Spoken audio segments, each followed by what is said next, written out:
your chairmanship. I have been talking on childcare and coming up with proposals for some time now, and I'm going to try and find some new things to talk about, just because I know the Minister is probably sick of hearing from me. But the reality is the childcare juggle is extremely stressful. That's just not just on day-to-day management of children and organising what is going to happen for them, but it's also about costs, as we have been hearing today. We are at second mortgage territory for many families, and it's not sustainable.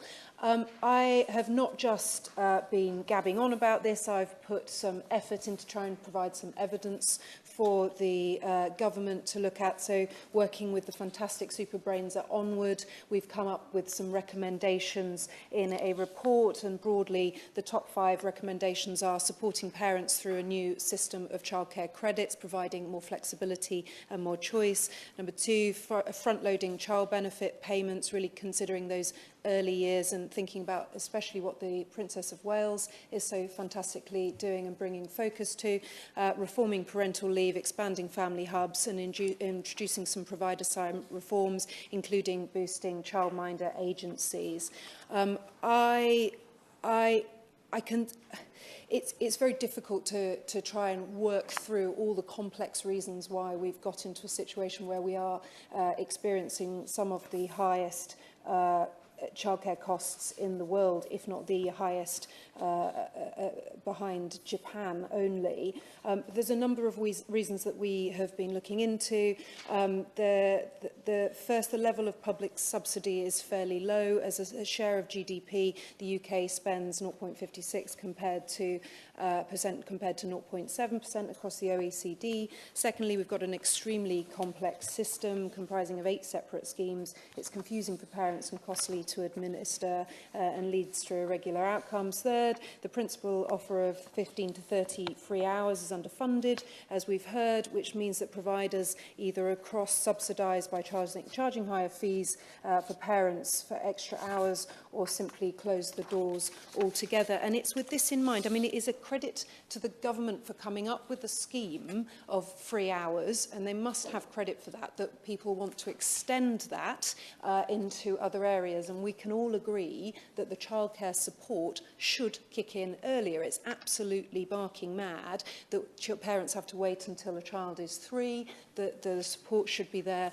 earlier if that is something the family chooses. But I am really cautious about expanding the free hour schemes without fixing the scheme we have already and making sure that those hours are funded properly. So unless the government was going to do both, I would be very worried about that being sustainable and for the childcare sector, as we've heard from the Right Honourable Member for North Swindon, but also sustainable for parents. We need something that they can rely on, and we also need to make sure that it's fair for the taxpayer as well. So I've been making proposals alongside Onward with some really kind of clear provider-side reforms. So we're stimulating the childcare sector and making sure these early years experts have our full support and are absolutely motoring ahead.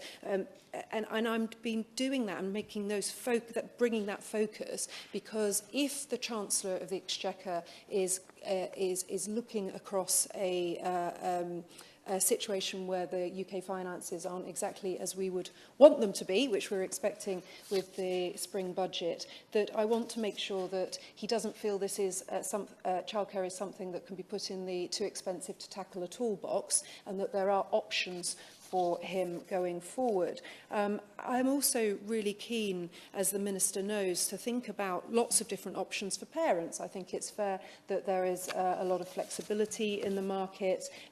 We need to build in more flexibility, and we need to do that, which will eventually also bring down costs. And something I have not raised in a debate before is the option of home child carers. So I've been making a really strong case for stimulating the childminder market. We've lost 50% of childminders in the last decade, and the Minister knows my arguments on this. But home child carers are a really interesting class.